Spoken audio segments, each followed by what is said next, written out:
Hello मेरे प्यारे शेर और शेरनियों, स्वागत है आप सभी को आपका अपना यूट्यूब परिवार अजूबा मैथ पर। और चलिए आज सीधा सवाल की ओर। सवाल नंबर एक नंबर का सवाल में दिया हुआ है, पढ़िए। कर रहा है मुद्रण कला का आविष्कार कहाँ हुआ था। ऑप्शन ए कर रहा है ब्रिटेन, ऑप्शन सी बी में कर रहा है चीन, ऑप्शन सी कर रहा है यूनान, ऑप्शन डी कर रहा है अमेरिका।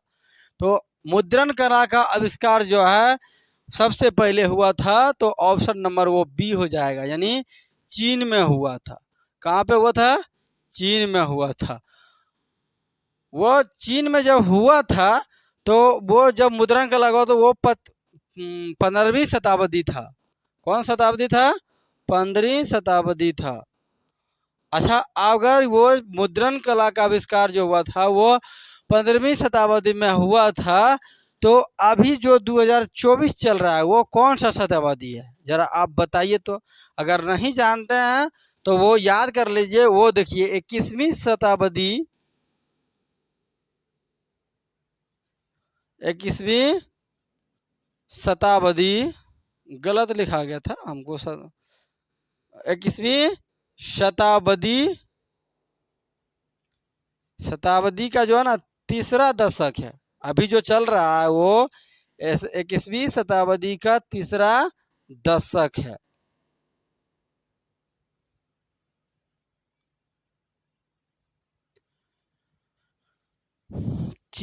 मुद्रण कला का आविष्कार कहाँ हुआ था? तो मुद्रण कला का आविष्कार चीन में हुआ था। कब हुआ था?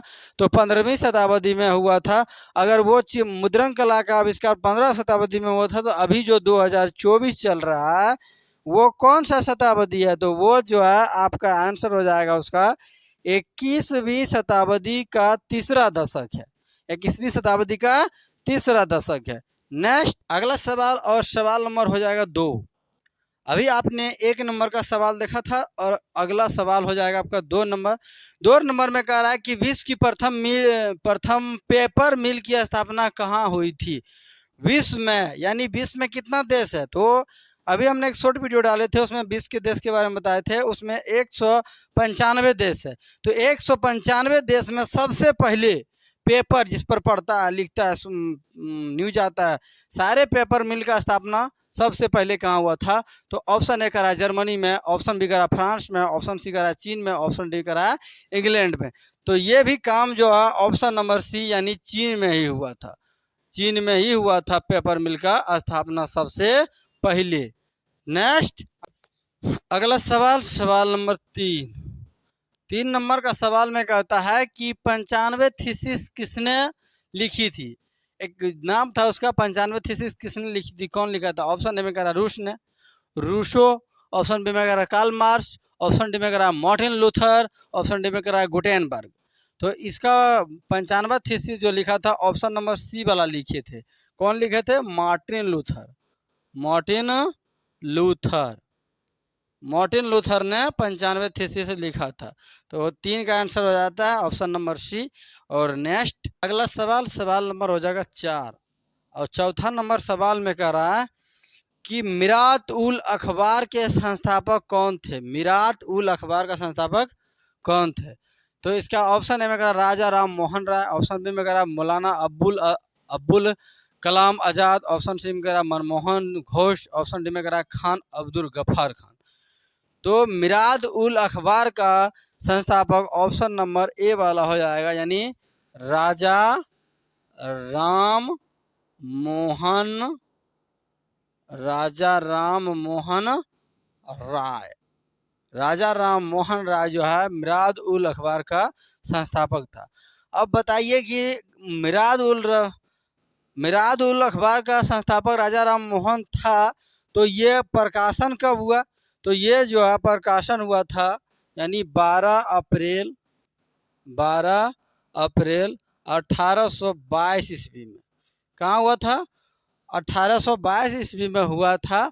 और ये जो लिखने वाला था राजा राम मोहन राय जो है, ये फारसी में लिखता था। कौन सी भाषा में? फारसी भाषा में। जैसे हम लोग पढ़ते हैं हिंदी, इंग्लिश, तमिल होता है, कन्नड़ होता है, तो ये जो है फारसी भाषा में लिखता था। और ये जो न्यूज़पेपर जो था वो पेपर जो है सप्ताह में एक दिन ही लिखा जाता था। जो दिन का नाम था शुक्र। कौन सा दिन था? शुक्र को लिखा जाता था मिराद उल अखबार। नेक्स्ट अगला सवाल, सवाल नंबर 5 हो जाएगा। और 5वां नंबर सवाल में कहता है कि कौन तापीय विद्युत परियोजना बिहार में है? कौन सा तापीय परियोजना विद्युत बिहार में, यानी विद्युत जो तैयार करने वाला योजना है बिहार में है? तो ऑप्शन ए में कह रहा है कांटी तापीय विद्युत परियोजना, ऑप्शन बी में कह रहा है कहलगांव तापीय विद्युत परियोजना, ऑप्शन सी में कह रहा है नवीन नगर तापीय विद्युत परियोजना, ऑप्शन डी में कह रहा है इनमें से सभी। तो इसका आंसर हो जाएगा ऑप्शन नंबर डी वाला, इनमें से सही, इनमें से सभी। यानी जितने भी तीनों भी ऑप्शन दिया हुआ है सब जो है हमारा बिहार में ही है। तो बिहार में है तो कहाँ पे है ये भी जानना जरूरी है। तो ऑप्शन नंबर ए में जो दिया हुआ है यानी कांटी तापीय विद्युत परियोजना, ये जो है मुजफ्फरपुर में है। कहाँ पे लिखा हुआ है ये? मुजफ्फरपुर, मुजफ्फरपुर। कैसे गड़बड़ हो जाता है बार बार, मुजफ्फरपुर में है। अच्छा, इसका बाद है ऑप्शन नंबर बी यानी कहलगांव तापीय विद्युत परियोजना। तो ये कहाँ है? तो बी नंबर वाला जो ऑप्शन है ये भागलपुर में है। हर बार हमसे गलत लिखाता है, भागलपुर है। चलिए, और तीसरा में जो है नवीन नगर तापीय विद्युत परियोजना, ये कहाँ है? तो ये सी नंबर वाला जो है औरंगाबाद में है। कहाँ है? औरंगाबाद, औरंगाबाद। तो आपका तीनों विद्युत परियोजना जो है अपना बिहार में ही है। नेक्स्ट अगला क्वेश्चन हो जाएगा क्वेश्चन नंबर 6। और छठा नंबर क्वेश्चन में कहता है कि ऑल इंडिया रेडियो का नाम बदलकर आकाशवाणी कब कर दिया गया है? आकाशवाणी कब कर दिया? पहले इस न्यूज का नाम था ऑल इंडिया रेडियो, तो उसका बदल कर दिया गया। कब किया गया था? तो ये ऑप्शन ए में दिया हुआ है 1936, ऑप्शन बी में दिया हुआ 1947, ऑप्शन डी में सी में दिया हुआ 1957, 1900 डी में दिया हुआ 1960। तो इसका आंसर हो जाएगा ऑप्शन नंबर सी यानी 1957 ईस्वी में। इस 1957 ईस्वी में बदलकर इसका नाम आकाशवाणी कर दिया गया था। नेक्स्ट सवाल हो जाएगा सवाल नंबर 7। और 7वां नंबर सवाल कहता है कि एल्युमिनियम किस खनिज से संबंधित है? एल्युमिनियम जो है कौन सा खनिज से संबंधित है? ऑप्शन ए में तांबा, ऑप्शन बी में अब्रक, ऑप्शन सी में लोहा, ऑप्शन डी में बॉक्साइट। तो एल्युमिनियम जो है ऑप्शन नंबर डी वाले हो जाएंगे, यानी हो जाएंगे बॉक्साइट। क्या हो जाएंगे? बॉक्साइट। बॉक्साइट से वो जो है संबंधित है। और एक चीज है, और एक रहता है जिसका नाम हो गया क्रोयोलाइट। क्या हो गया? क्रायोलाइट। गलत पढ़ा गया था, गलत लिखा गया था, क्रायोलाइट। तो ये दोनों में देखो, एल्युमिनियम जहाँ भी पाया जाता है वो सिर्फ अकेला एल्युमिनियम कभी नहीं रहता है। लोहा जो है पाया जाता है तो वो अकेला लोहा रहता है, निकालने के बाद खाली लोहा रहता है, मिटा उटा धुला उला रहता है। लेकिन जब एल्युमिनियम रहता है तो वो अकेला नहीं, ये कभी ना कभी बॉक्साइट के साथ तो किसी न कहीं क्रोयोलाइट के साथ मिला हुआ रहता है एल्युमिनियम। नेक्स्ट अगला सवाल, सवाल नंबर हो जाएगा 8। अभी हुआ था 7, अभी होगा 8। 8 में कहता है नंदा देवी राष्ट्रीय उद्यान कहाँ है? ऑप्शन ए में कह रहा है उत्तर प्रदेश, ऑप्शन बी में उत्तराखंड, ऑप्शन डी में केरल, ऑप्शन डी में झारखंड। तो नंदा देवी राष्ट्रीय उद्यान जो हो जाएगा आपका आंसर ऑप्शन नंबर बी यानी उत्तराखंड हो जाएगा, उत्तराखंड हो जाएगा। अच्छा, उत्तराखंड में जब नंदा देवी बना था तो कब बना था? तो ये बना था 1982 ईस्वी में। उत्तराखंड के कहाँ बना था? तो ये बना था चमोली, चमोली गढ़वाल जिले में, चमोली गढ़वाल जिले में बना था। कौन सी? तो वो नंदा देवी राष्ट्रीय उद्यान। अगर आपको अच्छा ये वीडियो अच्छा लगता है या तो हिसाब मतलब जी के क्वेश्चन याद होता है, अच्छा लग रहा है तो वीडियो को लाइक करें, और नहीं तो फिर नेक्स्ट अगला क्वेश्चन, क्वेश्चन नंबर 9। और नंबर क्वेश्चन में कहता है कि मनरेगा शुरू कहाँ हुई थी। मनरेगा कहाँ शुरू हुई थी? ऑप्शन में आंध्र प्रदेश, ऑप्शन बी में राजस्थान में, ऑप्शन सी में गुजरात में, ऑप्शन डी में कर्नाटक में। तो मनरेगा जो शुरू हुआ था वो हुआ था ऑप्शन नंबर ए में, यानी आंध्र प्रदेश में। कहाँ हुआ था? आंध्र प्रदेश में। प्रदेश में। आंध्र प्रदेश का राजधानी अभी कहाँ है? हैदराबाद है। आंध्र प्रदेश से एक छोटा सा राज्य कट के निकल गया, उस राज्य का नाम है कर्नाटक। तो मनरेगा सबसे पहले वहीं शुरू हुआ था, और हुआ था तो आंध्र प्रदेश के जो है एगो आनंदपुर नाम करके है, आनंदपुर नाम करके जगह, यहाँ से मनरेगा को शुरू किया गया था। पहला बार में 200 मतलब छोटे जाति आदमी को काम पर लगाया था, जो कि गांधी जी के नाम पर चलाया था। जैसे हमारे गांव में घर में देखते होंगे कभी रोड बन रहा है, रोड, गली, नाला, कूड़ा कचड़ वाली जो बनता है, तालाब जो खनाता है, वो सब मनरेगा के तहत होता है, जो कि आंध्र प्रदेश ने सबसे पहले लागू किया था। नेक्स्ट अगला सवाल हो जाएगा सवाल नंबर 10, और 10वां नंबर सवाल में कह रहा है कि विश्व व्यापार संगठन WTO की स्थापना कब हुई थी? तो इसका स्थापना जो है ऑप्शन नंबर डी वाले हो जाएंगे, यानी ऑप्शन नंबर डी में जो दिखा रहा आपको वो हो जाएगा 1995 में। अब ये तारीख ऑप्शन में नहीं दिया हुआ, तो आपको इसका आंसर हो जाएगा 1 जनवरी 1995 ईस्वी में। 1 जनवरी 1995 में विश्व व्यापार संगठन WTO की स्थापना हुआ था। तो चलिए नेक्स्ट अगला सवाल नंबर हो जाएगा 10 नंबर हो गया था। नेक्स्ट अगला सवाल नंबर हो जाएगा 11। अभी 10 हुआ था और अगला हो जाएगा 11।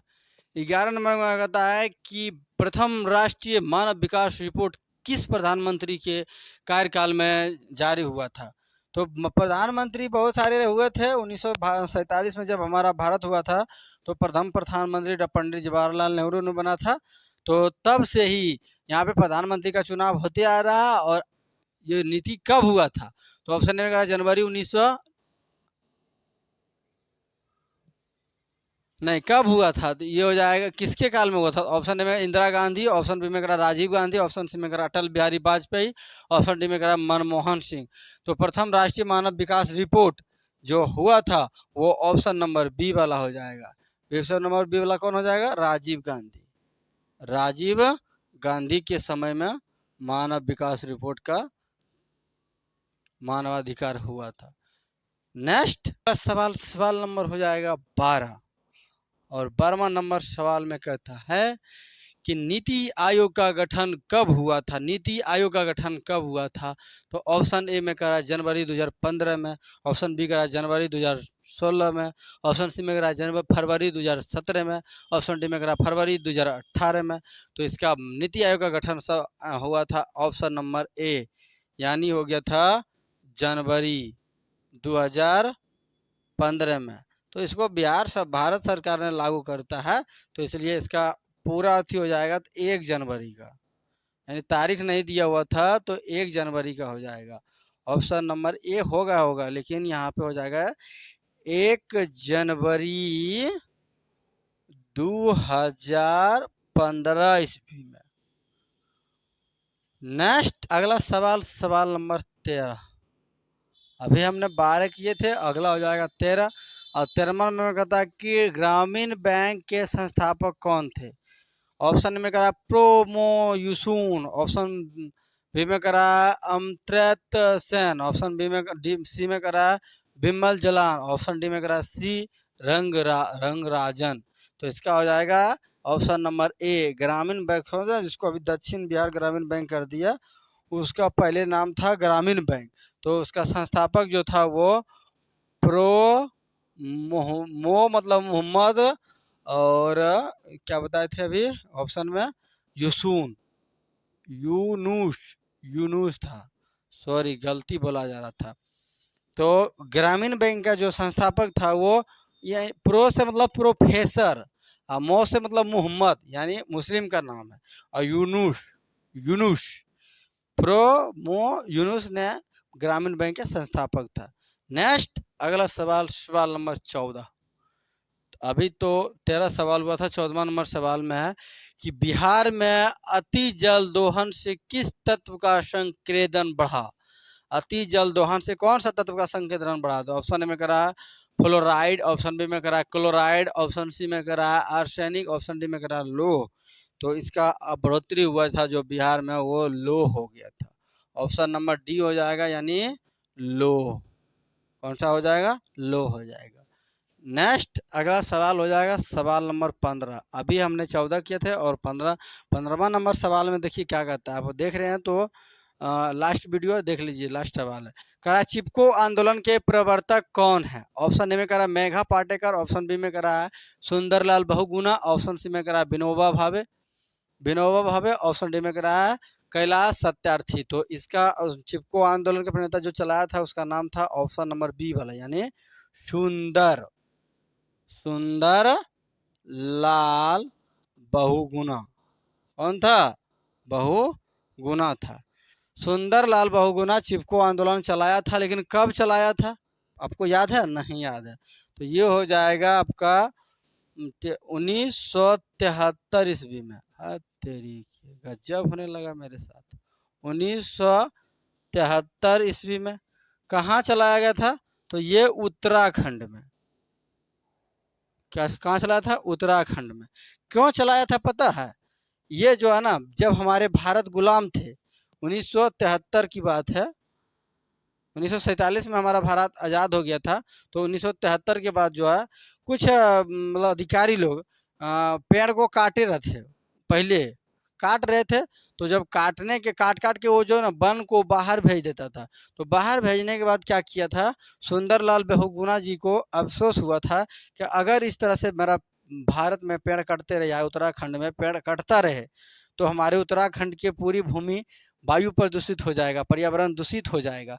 तो जिसके लिए इसने क्या किया था कि जितना भी पेड़ था अपने पूरे परिवार और बाल बच्चे यानी अपने गांव के सहमत से लेके गया था, और जहां काटने लगता था उसी को वे घेर लेता था, यानी पेड़ में चिपक जाता था इसे करके। तो वो काटने से इनकार कर देता था उनको कि आदमी कैसे काट देगा, चिपकल रहेगा तो आदमी को पहले काटेगा तभी उसको काटेगा। तो वहाँ से सरकार जो है ना इस आंदोलन का बढ़ावा दिया था और वृक्ष को कटना बंद कर दिया था। तो इनका चिपको आंदोलन सुंदरलाल बहुगुणा का सफलतापूर्वक हो गया था। अच्छा, अगर चिपको आंदोलन चलाया था, इसके बाद एक और आंदोलन चलाया था जिसका नाम था एपीको। क्या नाम था, एपीको आंदोलन था। अच्छा, आप बता सकते हैं एपीको आंदोलन के बारे में कुछ जानते हैं। अगर नहीं जानते हैं तो अब देखिए, एपीको आंदोलन जो है 1983 में चलाया गया था। कब चलाया गया था, 1983 में। जस्ट 1900 मतलब चिपको आंदोलन के 10 साल के बाद 1983 में। 1973 में ये उत्तराखंड में चलाया गया था। 1983 में ये कर्नाटक में चलाया गया था। कहाँ चलाया गया था, कर्नाटक में। और इसका चलाने वाला नाम था सुंदरलाल बहुगुणा, और एपको आंदोलन चलाने के वाला का नाम था यहाँ पांडुरंग हेगड़े था। तो ये हो गया आपका एपको आंदोलन के बारे में, और ये हो गया चिपको आंदोलन के बारे में। अगर आप जानते हैं, अगर आपको वीडियो अच्छा लगा है तो वीडियो को लाइक करें, चैनल को सब्सक्राइब करें। फिर मिलते हैं अगले वीडियो में, तब तक के लिए बाय बाय।